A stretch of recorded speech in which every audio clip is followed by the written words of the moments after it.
So this is a village that I wanted to cover for a while now. It was given to me by a player by the name of Marauder 5000 who played, I know, a few years back in UK World 1.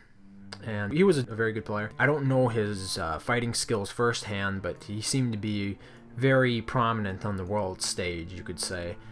He knew what he was doing, and he would build up villages like these in a couple of weeks with cards. They're very high productivity. As you can see, there are lots of weapon workshops here.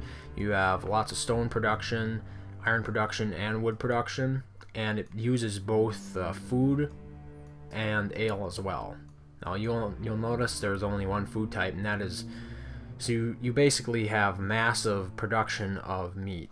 You have more than enough to supply the 189 peasants that are going to be residing in this village. This village does not focus much on decoration honor, as you'll see. So not much passive honor, but it does take full advantage of the entertainment buildings. So it'll be providing a very decent popularity boost to help bolster our recruitment and also help compensate for the lack of additional food types. Given that this is a Highland village, you are restricted to a total of 3 food types regardless, but making sure you place those entertainment buildings for the full popularity bonus of 6, it helps offset that by a little bit. So this is a great village if you're looking at different types of villages, which ones you should go with. Highland is pretty much universally recommended for fighting players, especially if you're going to be in a war zone, because it's very self-sufficient. You don't have to supply it with anything. It also has pitch, which is great for when you're being attacked a lot, because pitch can just completely wreck armies if it's placed well.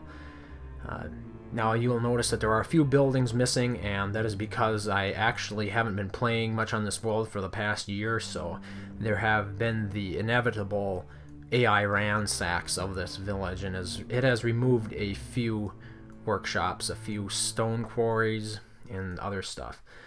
I may have been the one who added these banqueting buildings. I believe originally there were more pig farms, but I just didn't need all the meat.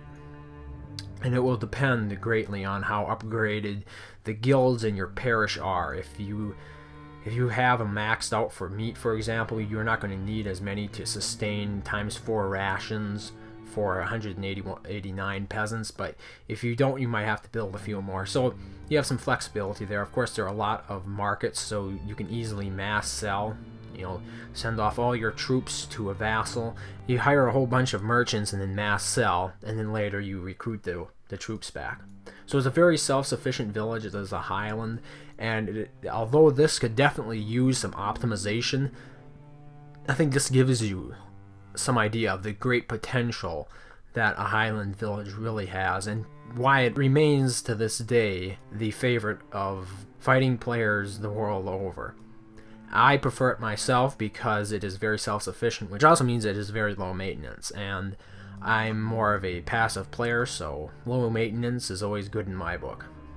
It means I have to invest less time in shuffling goods between different villages. So I hope you found this somewhat informative, and maybe you'll be inspired to create something better. And as always, thank you for watching.